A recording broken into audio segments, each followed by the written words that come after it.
Hey guys, we are back updating the power rankings for Big Brother 26 towards the end of week 5, and what a week we had. Or the end of last week had this pretty massive flip that essentially turned the entire power structure upside down, and we're essentially left with a new game here to where this week's ranking is obviously going to be pretty different compared to last week's, though I don't think it's necessarily easier as, truth be told, I don't feel like anyone's playing particularly above and beyond compared to the rest of the pack, and I still feel like this entire list is pretty up for grabs depending on how future weeks go, but that's just what we have to deal with here. Now, I am recording this on Tuesday, August 20th, and if you're new to the channel, or if you only follow the show through the episodes, I'll be heavily discussing the live feeds and spoiling the video results, so if you don't want to be spoiled, now's your chance to click out the video. But with all that out of the way, we have 13 people to talk about, and let's waste any more time, let's get right into the video. So starting off at number 13, we have the latest boot from the season, and here we have Cedric, and boy did I eat my words here, where literally last week I said that Cedric was probably the safest person on the block here, only for him to be the boot here. Though at the same time,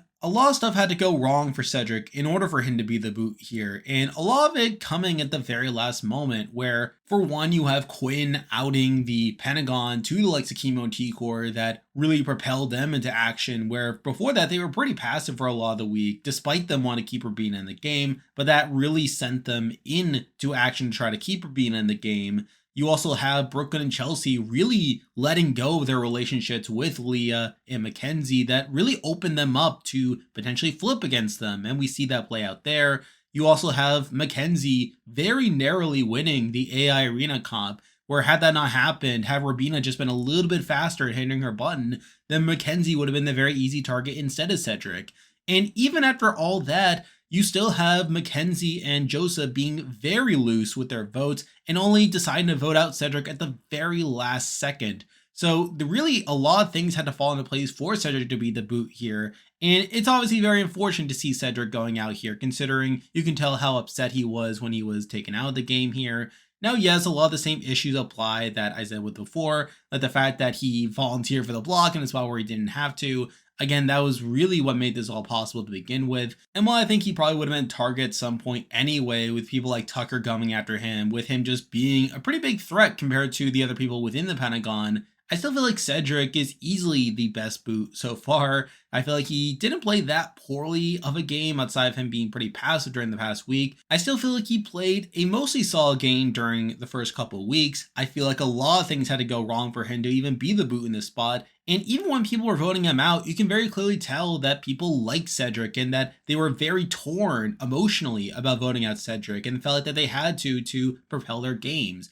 So I feel like you had to give Cedric some credit for building these bonds with people and just for being a pretty likable person in the house, but obviously he is now out of the game, which is why he's here at number 13. And with that, there are 12 people left in the game to talk about, and as usual, I'll be ranking them based on how likely I think they are to win the game based off their current game position. But number 12, we have the person who is the most likely to go home on Thursday night, but we do have Brooklyn. And this was a fall from grace, to say the least here, where previously I had Brooklyn literally number 1 last week, where she, along with Chelsea, were in the center of the house, only for the game to completely flip on them. And I feel like Brooklyn in particular played this week pretty poorly, where you had to blame them a good amount for the flip happening to begin with, due to them really letting go of their relationship with Leah and McKenzie, not really locking in the vote with them, where they were very much up for grabs, especially McKenzie in this spot. And I feel like you had to blame Brooklyn and Chelsea a good amount for letting go of them. But I feel like of the two, Brooklyn clearly handled the situation much worse here, where for one, you have her telling Rabia during the live show that she was about to be voted out, only for her to literally eat her words there. You then have her trying to do damage control with Rabia by throwing Kimo and T-Core under the bus, which makes no sense considering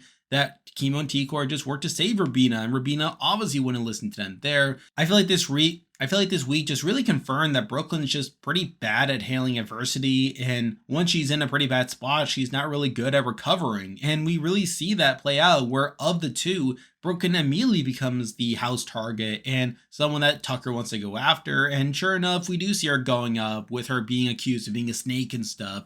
Whereas Chelsea is someone that other people like Kimo and T-Core actively want to protect, which I think speaks to how Chelsea has adapted so much better to this adversity compared to Brooklyn here. And at this point, I feel like Brooklyn's in a pretty rough spot here. Now, she isn't necessarily dead to rights, where there is talk about another flip happening to potentially keep Brooklyn and Chelsea still in the game. But I feel like of the two, there is clearly a preference to keep Chelsea in the game, and who knows where this flip is actually going to go, considering that people like Rabia are pretty hesitant about the flip happening. So I still feel like Brooklyn is in a pretty precarious spot at this point, and I feel like she hasn't really played well outside of that, which is why she's here at number 12. Now moving on to number 11, and we have another person who was blindsided and another person who is currently on the block, but we do have Cam. Now, Cam is technically the pawn here, where Tucker wants Cam to stay out of the three people he nominated. Though at the same time, there is talk about a flip happening, and there is a shot that if it's Brooklyn and Cam on the block, that the vote could easily flip on Cam there. Now, it's obviously not secure, and I think a lot of it will depend on how much Kimo Tigor want to push for this, considering that they literally just made a big move the last week and potentially don't want to make themselves an even bigger target. And of course, Rabina is another person who technically wants to keep Brooklyn and Chelsea in the game over Cam, but also doesn't really want to go against Tucker. So who knows where she really stands here. But even aside from that, I feel like Cam has done almost nothing this week, despite him being on the bottom, despite him voting in the minority, and despite him being on the block currently, where I feel like he's probably been the most passive of the three people that voted to keep Cedric. And I feel like a lot of the reason why Tucker wants to keep him around is because he is his bro, and Tucker feels like that bros needs to stay together here. So I feel like outside of that, Cam has done pretty much nothing to help his game. And with there still technically being a shot of him going home on Thursday night, I can't really feel comfortable putting him any higher than number 11. Now moving on to number 10, and we have someone who's pretty safe this week, but is also someone that has very little respect in the house, but we do have Angela. Now, Angela's technically in a better spot, as at least now she is part of some alliances like the Fish Tanks and 6th Avenue, but she's pretty clearly at the bottom of both of them, where she even begged last week to be included in these alliances and would be happy to be at the bottom. And you also have talked about her potentially being kicked out of these alliances to include potentially other people in the future. And even beyond that, she is completely loyal to Tucker at this point, despite Tucker having plenty of other options in the game and Tucker not really reciprocating his bond with Angela there. So I feel like Angela's still kind of just dangling in the game, someone who is just an easy number for whatever alliance that she wants to be a part of, and is someone who's not really well positioned within that either. And I feel like she hasn't really done anything to change her perception either. And while I don't think she's a massive target in the house, where I don't feel like anyone's really dying to get Angela out of the house, I feel like she also hasn't really done anything overly positive in her game. And I feel like my view of her has remained largely unchanged compared to last week, which is why she's here at number 10. Now moving on to number 9, and we have someone who I was very conflicted over what to do with, but this person is technically safe for this week, even though I don't really give them much credit for it, but we do have Quinn. And the end of last week was such a disaster for Quinn, where already I was criticizing his HOH with him not really gathering information and not really building a power structure. But then on top of that, you have him getting blindsided on his own HOH, losing Cedric in a spot where he didn't want to lose Cedric here. And a lot of it being his own fault, where a lot of the reason why Kimo and T-Core start pushing to keep her being in the house after the veto is because Quinn decided to tell them about the Pentagon, which really made them question their position and made them realize that they had to fight to keep Rabina, who was one of their own numbers there. So I do have to blame Quinn a good amount for losing Cedric in this spot. But then on top of that, you have Tucker winning HOH, which is obviously a bad result for him. Though interestingly, Tucker doesn't even want to target him, where Tucker instead has his eyes set on Brooklyn and Chelsea. But even then, Quinn plays pretty poorly here, where you have Tucker telling him this plan that he wants to use the veto on Quinn as long as he doesn't tell anyone about it. But then Quinn goes and tells Brooklyn about it, which is really insane there. And you have Tucker still being pretty mad at him. And while Tucker eventually uses the veto on Quinn, it's happening despite what Quinn's actually doing in the game, as Tucker still wants to target Quinn relatively soon. And even beyond that, I feel like a lot of the reason why Quinn is not being targeted at this point is because he's seen as a bad player, where you have people that he seems to be close with in Kimo, T-Core, and Joseph arguing that he should be saved, not because they trust him all that much, but because he's a bad player and because he's someone that you know is not going to play particularly well. So I feel like all that's pretty bad on Quinn's end. It kind of leads into him having not a great reputation in the house. And even moving forward, I still feel like he's kind of being left out of some things, where even the people that he was previously working with are now kind of making plans without him. as he's kind of seen as too much of a wild card to be trusted all that much. And in a lot of ways, I feel like his position is not that different from Angela's, where the main reason why he's not being targeted is because of how bad he is and how it would feel like a waste to waste an HOH to take him out when there are bigger fish to fry. So I feel like at this point, Quinn's kind of in a bad spot, but he is safe. He did have the veto use on him. I'll give him that. But everything else is not looking great, which is why he's here at number 9. Now moving on to number 8, and we have someone who probably should be in a good position, but they simply aren't. But we do have McKenzie. And McKenzie is someone who obviously survives this past week by the skin of her teeth, where had she been even a little bit slower on the AI Arena comp, she probably gets sent home there. And despite her ultimately voting to take out Cedric, it was in a spot to where she wasn't actually told about the plan and just kind of lucked her way into voting the majority there, which is really insane considering that she was this pretty clear number that either side could have picked up, but obviously Brooklyn and Chelsea don't talk to her that much. And no one really checked in with her coming to the vote, which is really insane there. And even after the flip happened, she's still not really being included in any alliances, despite her being seemingly in a swing position and someone that could have been a number to be picked up, where you still have people wanting to potentially put her up and see her as this easy target, or we saw Kimo and Tikor pushing for her to be the replacement nom. And you also have her not really knowing a lot of the landscape of the house, where she is starting to learn a bit about the collective and the underdog alliance through Tucker's blow up at the veto meeting, but even beyond that, I still feel like no one's really valuing McKenzie, no one's really seeing her as someone to be picked up. And it wouldn't shock me if she still continues to be someone that can easily be thrown up as a pawn or someone that could be an easy target for one of these weeks.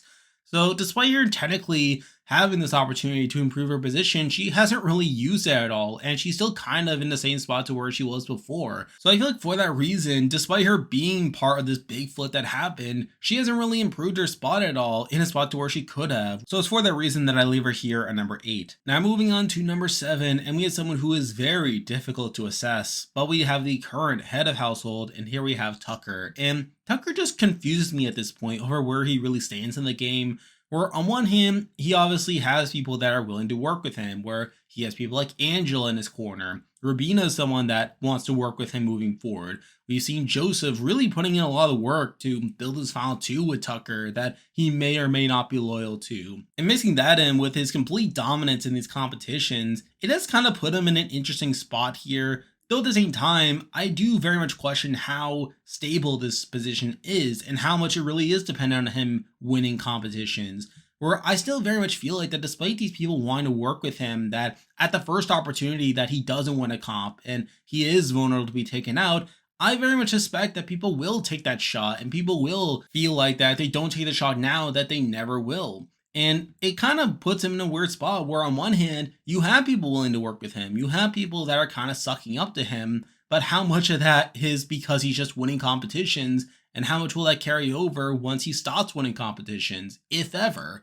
So I feel like that kind of makes it hard to really assess Tucker at this point. But even aside from that, you have his HOH reign from this week where he does recognize that Brooklyn and Chelsea are the more dangerous players that causes him to put him up. But he also uses the veto on Quinn for some reason, which to me felt pretty unnecessary. I felt like he would have been better off just putting all 3 of Brooklyn, Chelsea, and Quinn on the block there. But instead we see him putting up Cam as the pawn in a spot to where Cam's not lock safe, and there could be this potential flip against Cam here, which is not particularly great.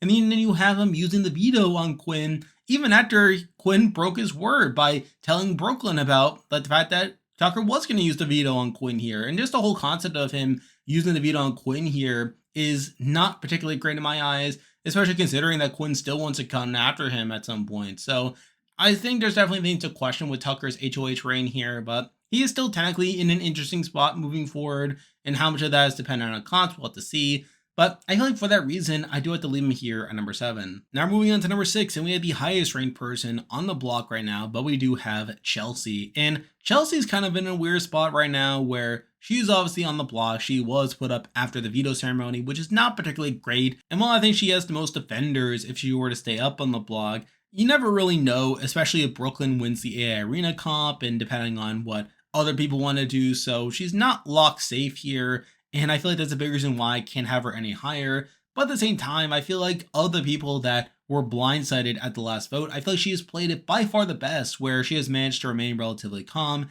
We have her doing decent enough damage control here.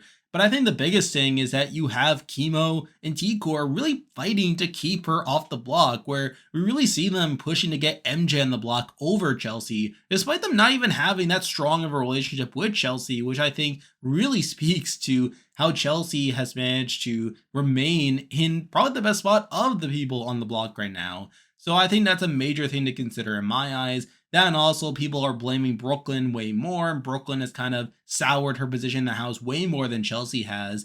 And I feel like Chelsea has room to recover here. If she stays this week, I think there's definitely a path for her moving forward here. And that's obviously a massive thing to consider on our placement here. But at the end of the day, she was still blindsided. And there was still a shot that she goes home by the end of the week if things work out poorly for her, which is why she's here at number 6. Now moving on to number 5, and this placement may be a bit too high here, but looking at the rest of the field, I do think this person might have some options in the game, but we do have Leah. And Leah's kind of in a weird spot at this point. We're kind of similar to McKenzie. She was kind of just dangling in the game for a lot of it. And while she was part of this flip, she wasn't even told about it until after the AI Arena comp. So again, kind of questionable there. But I feel like unlike McKenzie, I feel like Leah has integrated so much better into the new state of things, where it seems like people want to work with her more compared to McKenzie. You also have Joseph really putting in a lot of work to build this final 2 with Leah, which could be effective moving forward there. And plus, she's relatively safe in the game to where I can't really see people going after her the same way that people are willing to throw McKenzie up if it serves them. So I feel like Leah is clearly in a better spot to compare to McKenzie. I feel like her position has improved considerably more compared to McKenzie, and it's kind of what I thought McKenzie would be after this flip happened. But I feel like only Leah has gotten that between the two. But I still feel like Leah is kind of in a weird spot. I'm still not saying she's a power player by any means, but I feel like compared to last week, I feel like her position has improved a good amount, which is why she's here at number 5. Now moving on to number 4, and we have someone who I thought was going to move up after last week, but after seeing the fallout from the flip, I feel like I can't really justify it too much. But number 4, we do have Kimo. And obviously, Kimo, along with Tikor, do pull off this flip. They do manage to flip the house against Cedric to keep Rabia in the house. And while he should have pushed earlier in the week to have Leah as the replacement nom over Rabina, he still managed to avoid the worst case scenario by working to keep Rabia in the game, who was an integral number for him. However, at the same time, I feel like he's gotten the bulk of the blame for this flip happening, where he, along with Joseph, have really taking the brunt of it from people like Brooklyn and Chelsea, which is not a great look on Kimo's end. But even beyond that, you have him being used as a decoy target by Tucker, which only allows more people to throw out his name. You have him kind of pushing to protect Chelsea despite him not even having that strong of a relationship with her, but by doing so, it kind of paints a bigger bullseye on him. And in general, compared to his partner in Tikor, I feel like he's become the bigger target of the two. And I feel like if Kimo and Tikor were to be targeted at some point, that Kimo would probably be the bigger target there, due to him being more out in front and due to him getting more of the brunt for the actions of the duo. So at this point, I'm not feeling as great about Kimo here. But at the end of the day, he still pulled off the flip, and he is technically in the majority for now, though we'll have to see how things play out moving forward. But for now, I do have him here at number 4. Now moving on to number 3, and we have someone who I also expected to be higher on the list, though after seeing the fallout, I can't really justify it, but we do have a Joseph. Now, if this were at the beginning of the week, like around Saturday, I probably would have had Joseph around number 1, if I'm being honest, as it did seem like at the time that he could have benefited the most from this flip, where he is part of the actual flip. Mind you, he does make up his mind the very, very last second. And it did seem like Kimo and Tikor could have gotten more of the blame for it compared to Joseph. But instead, we have seen Joseph also kind of being blown up here, where people are talking about Joseph as his pretty sketchy player and someone that was kind of responsible for this flip despite that. You also have his alliance with Tucker being exposed, which only further paints a target on his back. And despite him technically being part of the majority at this point, with him being part of this new power structure, I feel like people are definitely looking at him as his untrustworthy player. And on top of that, you have him kind of being blamed for destroying the collective in a spot to where he was credited for creating the collective to begin with, which also makes him not look that great. So again, I feel like there are a number of knocks against Joseph that kind of hold him back, and truth be told, there's an argument for him being even lower in the list. But the main reason that I didn't is he is technically safe for the week. He is someone who is at least trying to play the game actively, where he obviously has been putting the work with his Tucker relationship. He's also someone who has been working more recently on Leah, which could also give him more options in the game. And again, I feel like he is someone who definitely benefits from the power structure flipping, even though he is still not in a great spot to get towards the very end. But I still feel like with him kind of being in this interesting spot, I do have him here at number 3. Now moving on to number 2, and I didn't expect this person to be this high coming into this list, but after thinking about it, it kind of makes sense. But number 2, we do have Rabina, and it's kind of strange that Rabina was looked at as someone that could have gone home on Thursday night and was saved by this massive flip happening by two of the more passive players in the house. But at this point, I do think Rabina's in a pretty interesting spot here, where we do see her being looped into this new majority group. We had Tucker winning HOH, someone that obviously benefits Ruby in the game and someone that she could definitely ride if Tucker just ends up winning a whole bunch of comps later down the road, which is all pretty good. Now, I do think there's a bit of an issue with her potentially being too loyal to Tucker, and through that, she could still be targeted in the future, which again ties into why she was targeted last week with her connection to Tucker there. Though at the same time, you also have her considering this potential flip on Cam this week, which I think would probably be beneficial for her considering she doesn't have much of a relationship with Cam there. So I do feel like Rabina is definitely in an interesting spot, and I think how she plays the rest of this week and how she handles Tucker and this eventual vote will play a huge factor in how she stands moving forward. But I feel like considering the rest of the field, I feel like 2 is a pretty good spot to have her. And now at number 1, the person I believe is the most likely to win Big Brother 26 right now is T-Core. Now this is definitely a debatable one, considering that her and Kimo are still very much working together, and both of them have the potential to be targeted together if they are able to get too far out in front. But at the same time, I feel like compared to Kimo, I feel like T-Core has handled the flip a lot better than Kimo, where we see her doing much better damage control at the flip with the rest of the Pentagon compared to Kimo, to where Kimo's the one that got most of the blame for the flip happening alongside Joseph. I think all that's pretty good. Now, she still has the same issues with Kimo, where she did push for Chelsea to not touch the block, which didn't really make much sense for T-Core to do here, which is not particularly great. And even now, you have her once again considering a flip here to take out Cam, which obviously would technically benefit her as she doesn't really have much of a relationship with Cam, but it's also something that could potentially blow up her spot even further. So obviously, there is this high risk, high reward prospect with having T-Core this high on the list. But I did decide to go with T-Core as I feel like Kimo has made more mistakes in this past week compared to T-Core. That has kind of led to Kimo becoming a bigger target. And I feel like with there being issues with other players where Joseph isn't really trusted in the house, you have Rabina is someone that could kind of go either way at this point. I feel like T-Core is kind of in a similar spot, but with her actually having executed the plan and her being a major role in the flip on Cedric from the past week, and with her and having the opportunity to flip the game again to take out Cam this week, depending on how things go, I did decide to give her the edge over those other people, which is why she's here at number 1. And there we go, that will do it for this week's video. If you like this content, be sure to like and subscribe, really helps with the channel. Now I'll be back again next week to update the power rankings again, so you can look forward to that. I am planning to start coverage on other shows soon, particularly Survivor 47 and Hell's Kitchen, so you can be on the lookout for that. I'm on Patreon and have a YouTube membership, so if you want to consider supporting the channel, you can do so by clicking the link in the description, and you can also join the Discord server by also clicking the link in the description. There's a lot of stuff coming your way, but for now, that is a video. See ya.